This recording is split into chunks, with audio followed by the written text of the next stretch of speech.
Welcome to Upvote Tailed. What happened next when I showed her what real friendship actually looks like will blow your mind.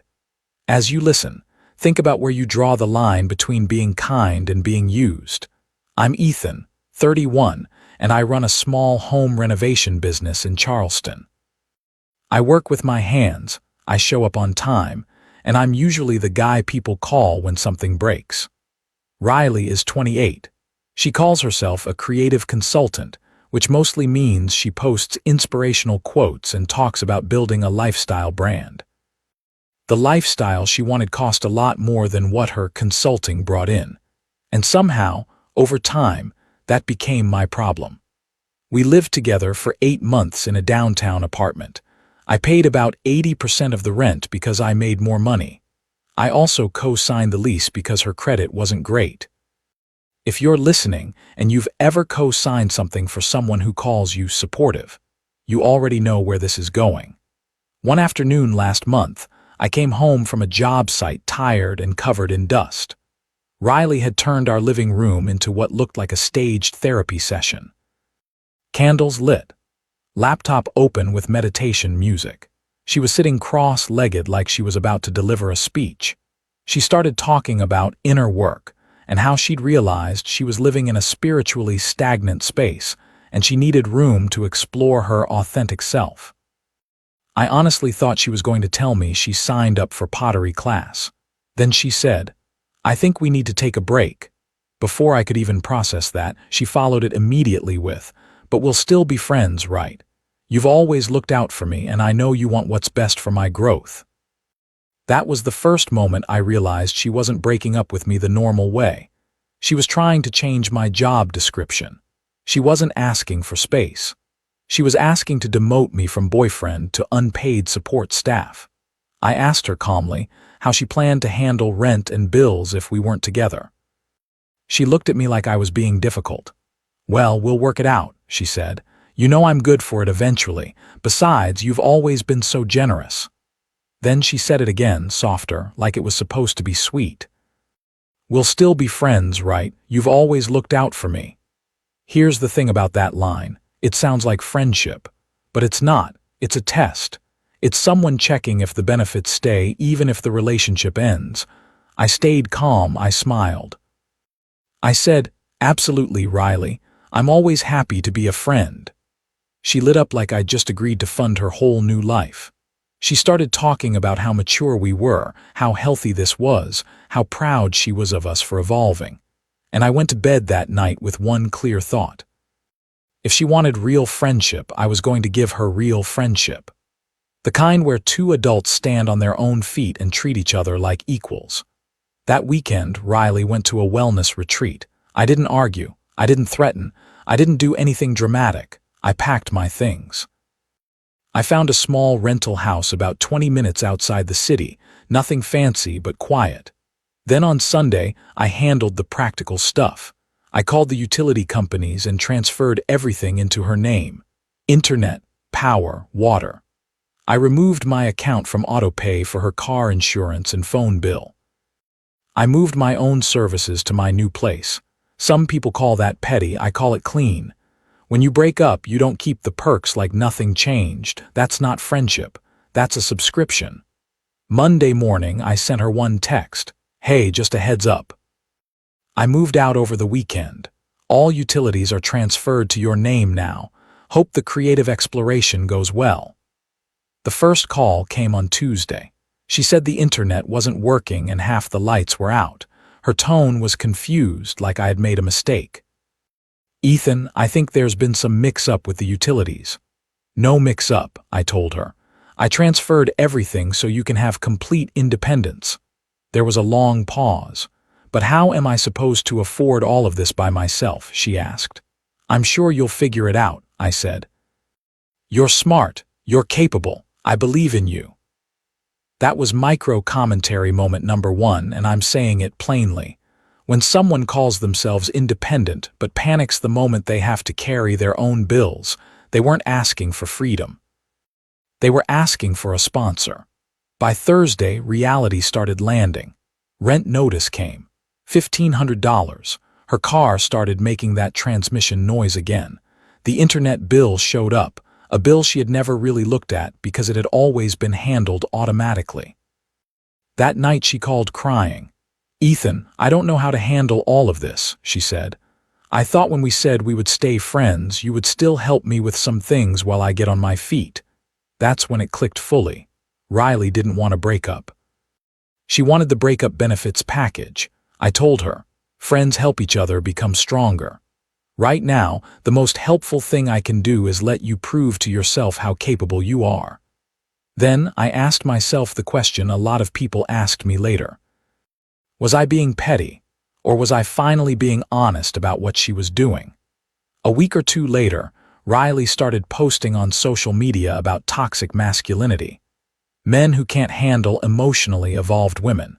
Nothing direct at first, just vague posts about releasing people who can't support your growth. Mutual friends noticed. A couple people messaged me asking if everything was okay. Then things got more complicated because Riley's roommate, Tessa, started messaging me privately about apartment stuff. Tessa is 25. She's trying to build a photography business. She wasn't the type to stir drama. She just sounded stressed. She told me Riley was saying I was financially abusive for cutting her off and that she might not make rent. Tessa said she'd been covering more expenses because Riley kept coming up short. I helped Tessa with budgeting. I gave her contacts for potential photo work. Nothing weird, just being decent.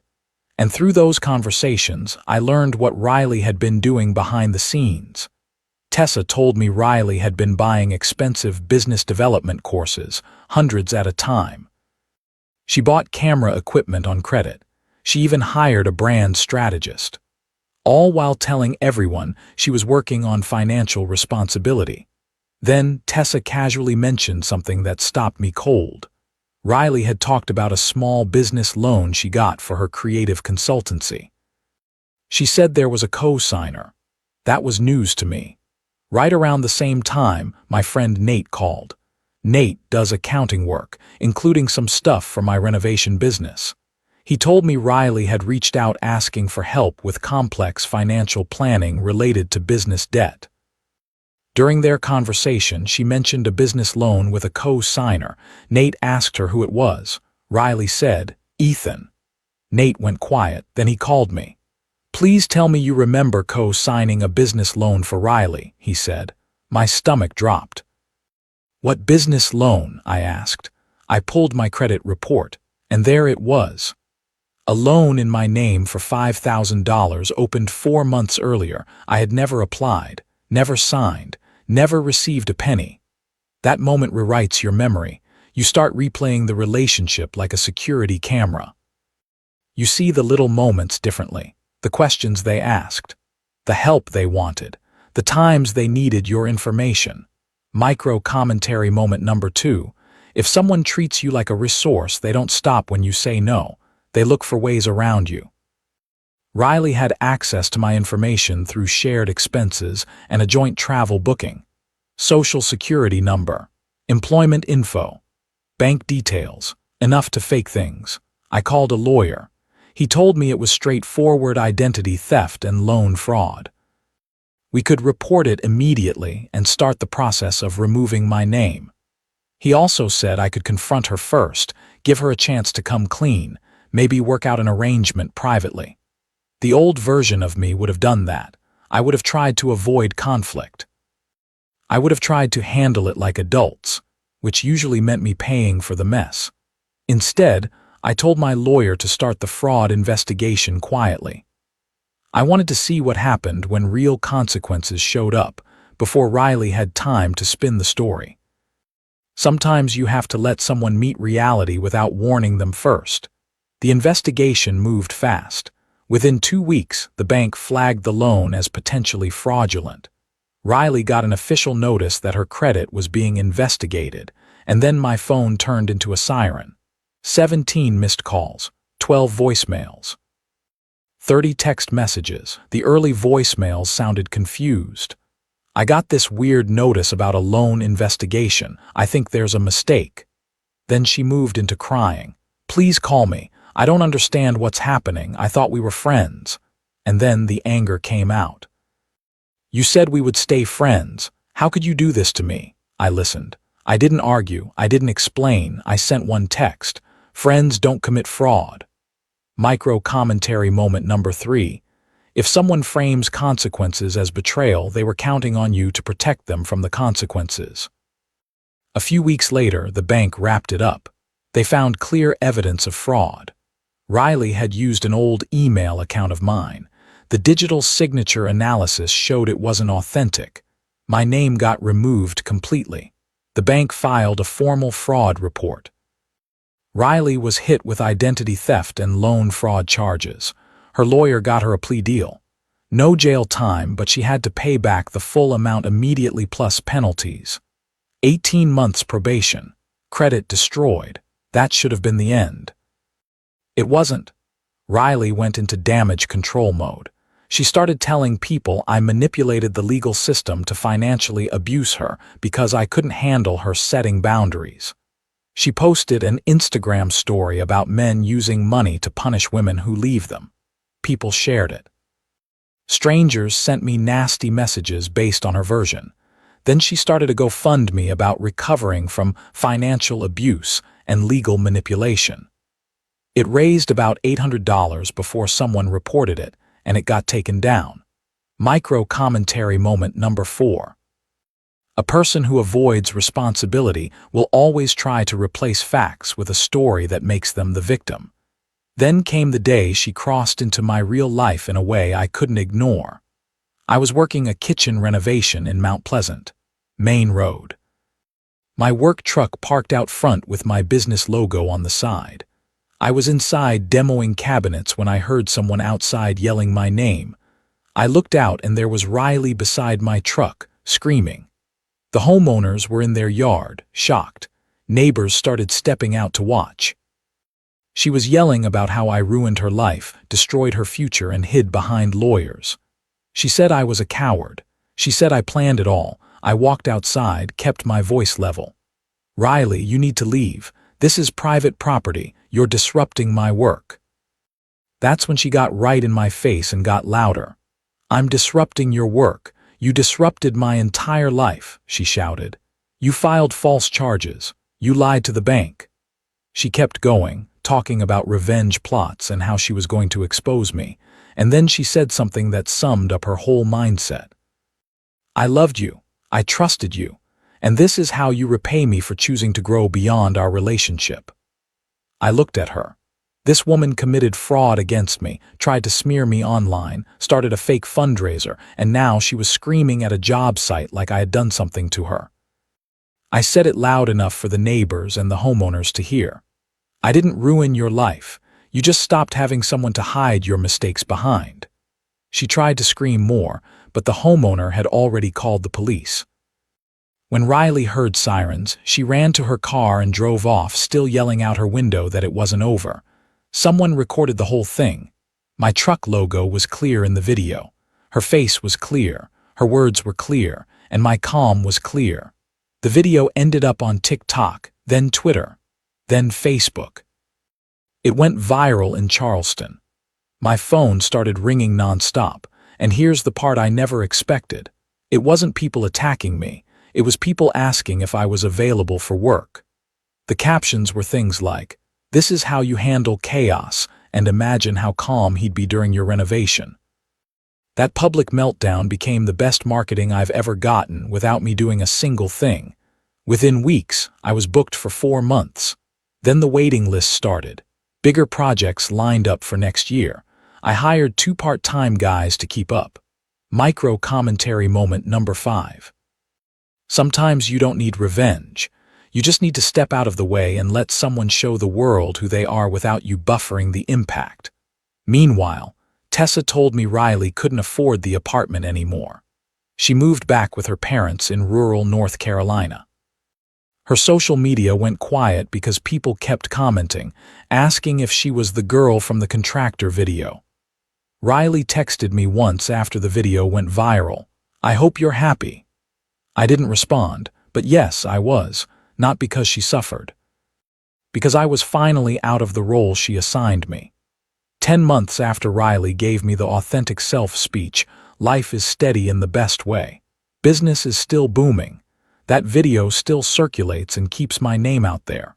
I'm booked through next year, and Tessa and I are together now. That part surprised a lot of people, so I'll say it clearly. Nothing started while Riley and I were together. Tessa and I only got close after everything fell apart, while we were dealing with apartment logistics and seeing the same patterns from Riley. Tessa moved into my house 3 months ago. We split expenses fairly. We solve problems together. Her photography business is thriving. She's shooting weddings now and turning down work because her schedule is full. It's amazing how different a relationship feels when it's built on partnership instead of rescue. As for Riley, she tried to restart her online presence with redemption arc content about learning from mistakes. It never gained traction. People don't want life advice from someone whose biggest lesson was not to forge a signature. I ran into Riley's sister, Harper, at a coffee shop about a month ago. Harper is an ER nurse. She always seemed level-headed. She sat down and said, "I owe you an apology." She told me Riley convinced their family I was a financial abuser. It wasn't until Riley moved back home and they saw her spending habits up close that they realized her story wasn't complete. Harper gave me examples. Riley borrowed money from their dad, bought a $1,500 camera for business, took photos of her breakfast for 3 days, and then never used it again. Harper said Riley tried to get their parents to co-sign car loans and personal loans to rebuild her credit. Their dad did research, found out about the fraud charges, and told Riley if she ever forged a signature again, he would report it himself. Harper said, "I think that was the first time Riley realized she couldn't charm her way out of consequences anymore." That conversation stuck with me because it clarified something important. Riley wasn't some genius villain. She was someone who learned that charm and emotional pressure could get her out of responsibility, and she kept escalating until it became criminal. If I hadn't stepped away when I did, the next step might have been bigger. More debt, more lies, more damage. Micro-commentary moment number 6. When you keep rescuing someone, you don't stop their bad choices.